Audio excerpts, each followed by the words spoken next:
I rise to speak about a different vision, the vision articulated in our Constitution, those first three words of our Constitution, we the people. This vision of a nation founded on the principle of a government that would serve not the privileged, not the powerful, not the few, not the elite, but serve the entire set of citizenry. Those powerful words were put in supersized font in our Constitution. So from across the room, you might not be able to read the details, but you could read the mission. We, the people. Government of, by, and for the people, as President Lincoln so eloquently said. But this vision in the Constitution followed upon the principles articulated in the Declaration of Independence. In 1776, 56 of our nation's best minds, our best leaders, gathered together in Philadelphia to debate, to work out a document unlike any other in history, a document that changed the course of world history, the Declaration of Independence. And it said, we hold these truths to be self-evident, that all men are created equal, that they are endowed by their Creator with certain unalienable rights, that among these are life, liberty, and the pursuit of happiness. Together, the Declaration of Independence and the Constitution laid out the vision for our grand experiment in democracy, our grand experiment in establishing a democratic republic, a nation of, by, and for the people where each and every person is equal. Each and every person has the ability to pursue their happiness, to pursue opportunity. Now, we may not have always succeeded, but for centuries, the story of our nation, the American story, has been one of striving to live up to that promise of a more perfect union where every citizen is equal, every citizen has opportunity, every citizen can pursue happiness. Martin Luther King said in the midst of the civil rights struggle, human progress is neither automatic nor inevitable. Every step toward the goal of justice requires sacrifice, suffering, struggle, the tireless exertions and the passionate concern of dedicated individuals. And it's with that type of tireless exertion and passionate concern that we have been on this path towards equality and opportunity for all. We've made a lot of strides. We've broken down a lot of barriers in overcoming discrimination and advancing opportunity for one group of Americans after another, for women, for African Americans, for indigenous peoples, for immigrants, for Americans with disabilities. The journey goes on, but regardless of how far we've come, it is clear we still have a long way to go. There are still too many of our friends, too many of our neighbors, too many of our co-workers, our brothers and sisters who don't enjoy the same rights and protections as everyone else. They are members of the LGBTQ community, and they continue to go through every single day confronting discrimination simply because of who they are or whom they love. That's simply not right. There should be no room for that kind of hate, for that kind of discrimination here in the United States of America. That is why this week I have reintroduced the Equality Act. I've reintroduced it with powerful support from Senator Tammy Baldwin and Senator Cory Booker, who have really been the set of leaders who have driven this forward here in the Senate. And we've been joined now by 43 additional colleagues. That's 46 senators, original co-sponsors of the vision of equality. That's a powerful stride from where we were just a few years ago when we didn't even have an Equality Act to be presented here in the halls of Congress. And we launched this act in partnership with the House, where Congressman David Cicilline has been the leader, and he has been joined by 194 of his colleagues as original co-sponsors. John Lewis said in the civil rights struggle, he said, "If not us, then who? If not now, when?" All of us should be called to action in this fight for the fundamental principle of equality. For us to stand up together and declare once and for all that discrimination based on sexuality and gender identity is not welcome in this country. We must make non-discrimination the law of the land here in the United States of America. Now, it is certainly true that we've made some progress in recent years. We passed the Matthew Shepard and James Byrd Jr. Hate Crimes Prevention Act, which expanded the definition of a federal hate crime to include assaults based on sexual identity or gender orientation. We repealed Don't Ask, Don't Tell, a policy which banned LGBTQ soldiers from serving openly in our military for 17 years, and which forced more than 13,000 service members out of the military with dishonorable discharges. What we did was undermine the effectiveness of our military by taking away the enormous talents and skills of those individuals. And 6 years after repealing that policy, our military is stronger for it. And in the Affordable Care Act, we make sure that no one could be denied health care because of their sexual orientation or gender identity. And then in 2013, the Supreme Court ruled that the Defense of Marriage Act, which defined marriage as a union between a man and a woman, was unconstitutional. It was discriminatory. It was in fundamental violation of the vision of our Constitution. And then in 2015, the Supreme Court found in Obergefell v. Hodges that love is love regardless of your gender or sexual orientation, and required all states to recognize same-sex marriages and to issue marriage licenses to same-sex couples. One barrier after another, one barrier after another of discrimination, one barrier after another that presented an obstruction to opportunity has fallen in a relatively short period of time. And that's something that all of us should celebrate in the vision of equality and opportunity embedded in the vision of our nation. But we cannot allow ourselves to lose sight of the fact that as much as these have been steps forward, we are still far from ending discrimination for the LGBTQ community here in America. Today, every state is required to recognize same-sex marriages and issue wedding licenses to same-sex couples. But 30 of those states still do not have a legal framework that ends discrimination. In 30 of those states, the legal framework of the state does not prevent someone from being fired for their job for being gay or lesbian or transitioning. Does not have a structure, those states do not have a structure which prohibits for a same-sex couple to be refused services, to be evicted from an apartment, to be banned from a restaurant, to be denied an opportunity to serve on a jury, to be turned away at the door in pursuit of a mortgage. We hear these stories from individuals.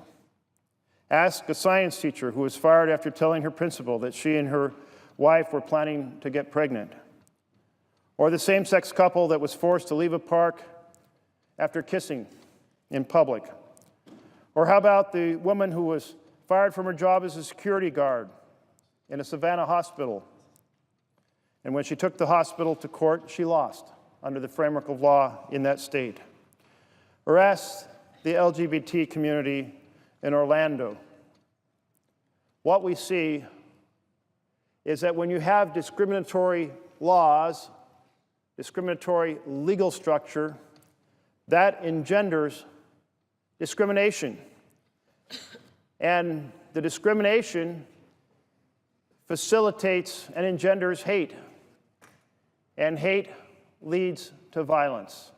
And so we saw in Orlando when a crazed gunman last summer attacked the residents or those who were at the Pulse nightclub, and it took the lives of 49 innocent people. The states that have no framework are many. They cross our country: Idaho and Montana and Wyoming, North and South Dakota, Nebraska, Kansas, and Oklahoma, Arizona, Alaska, and Texas, Missouri, Arkansas, Louisiana, Mississippi, Tennessee and Kentucky, Indiana, Michigan, Ohio, West Virginia and Pennsylvania, Virginia, North and South Carolina, Georgia, Alabama, and Florida. No legal structure to end this sort of discrimination. At some point in their lives, approximately 2/3 of all LGBTQ Americans face discrimination because of their sexuality or gender identification. Roughly a quarter of lesbian and gay and bisexual working Americans have lost out on a promotion because of nothing more than who they are or whom they love. And nearly, in fact, more than a quarter of transgender working Americans report that in just a single year, they have been fired or not hired or denied advancement. There is no federal framework to end discrimination. Today, only 20 states and the District of Columbia have passed laws banning discrimination based on sexual orientation and gender identity in the workplace, in housing, in public accommodations. Another 3 states have a partial set of protections. But instead of seeing the remaining states that still have a framework that provides for discrimination, we've seen more and more discriminatory legislation. Laws like North Carolina's HB2, the so-called bathroom bill, that said transgender individuals had to use a bathroom that matches their birth certificate, and which blocked local jurisdictions from passing anti-discrimination measures to protect LGBTQ citizens. Or Senate Bill 149 out of South Dakota, signed into law in March, saying that LGBTQ people who want to adopt or foster children can be rejected by state-funded agencies based on the religious beliefs of the agency. Already this year, there have been more than 100 discriminatory pieces of draft legislation offered in state legislatures across our country. As long as people in our nation are afraid to put their spouse's photo on their desk at work, as long as citizens are worried about being evicted from their apartment, as long as Americans can be denied service at a restaurant or a hotel room, or kicked out of a public park, or denied the right to use a bathroom just for being who they are or whom they love, we need to keep fighting. We need to keep pushing to end discrimination. Imagine, if you will, when you open a business in America, the principle since the 1964 Civil Rights Act has been that you open the door to all. You don't let in a person with one color of skin and slam the door on the next who has darker skin. You don't let in one gender and slam the door on the other gender. You don't let in one ethnicity and slam the door on the other ethnicity. These fundamental provisions of equality, where the door is open to each citizen for those who provide service to the public, that is the foundation for each individual to be able to live their life fully, to be able to fully pursue their potential, to fully pursue their opportunity, to fully pursue happiness as envisioned in the Declaration of Independence. Former senator of this body, who served here when I was an intern in 1976, who served here in 2009 when I came to the U.S. Senate, Ted Kennedy, said, "The promise of America will never be fulfilled as long as justice is denied to even one among us." And yet justice is denied every day in 30 states across our nation. When the door of discrimination is slammed shut on lesbian, gay, bisexual, transgender individuals.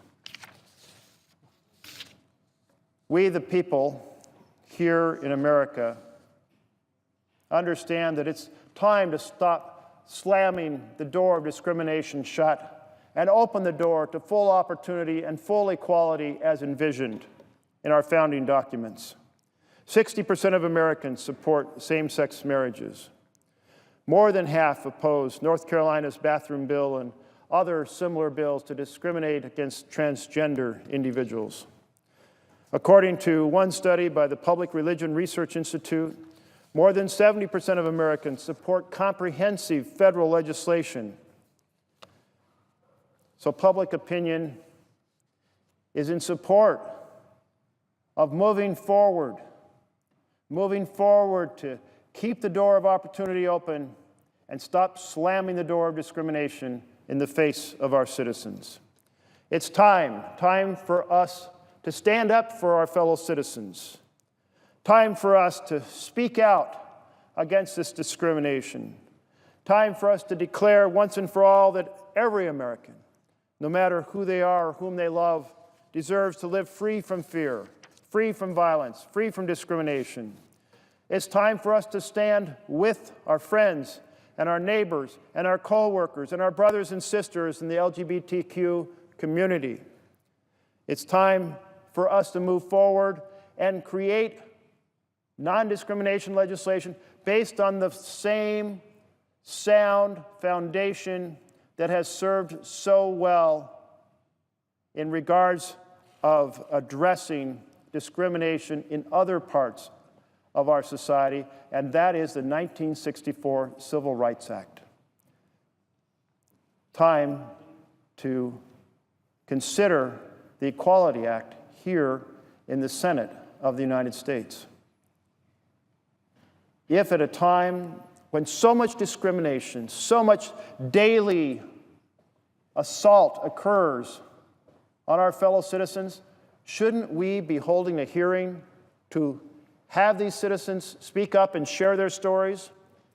Shouldn't we be holding a vote to determine whether or not we truly believe in our constitutional vision or not? Shouldn't we have to confront the fact that we still have discrimination in housing and in employment and in schools and in restaurants and in theaters? In fact, in every walk of life in America, in 30 states, we still have this discrimination without a legal framework in those states to provide protection. Under the Equality Act, sexual orientation and gender identity receive the same clear level of protection that race, religion, and gender and ethnicity already enjoy thanks to the 1964 Civil Rights Act. The Equality Act will help us fulfill the promise of America, as Ted Kennedy presented it, that justice under the law is not complete when it is denied to even one among us. I am a steadfast believer in our nation's founding principle that all of us were created equal, that we are endowed by our Creator with certain unalienable rights, that among these are life, liberty, and the pursuit of happiness. But you don't have liberty if the door of discrimination is slammed in your face when you seek an apartment. You don't have liberty when discrimination, the ugly face of discrimination, blocks you from an opportunity to serve in a job. And you don't have pursuit of happiness when you face discriminatory framework in 30 of our 50 states. We ought to all have the same freedom to be who we are, to love who we love, and to pursue our lives and careers free of discrimination. And I will not rest until that is true for everyone in our country. And I say to my colleagues, let us all not rest until we complete this vision of opportunity and equality for all. Thank you, Mr. President.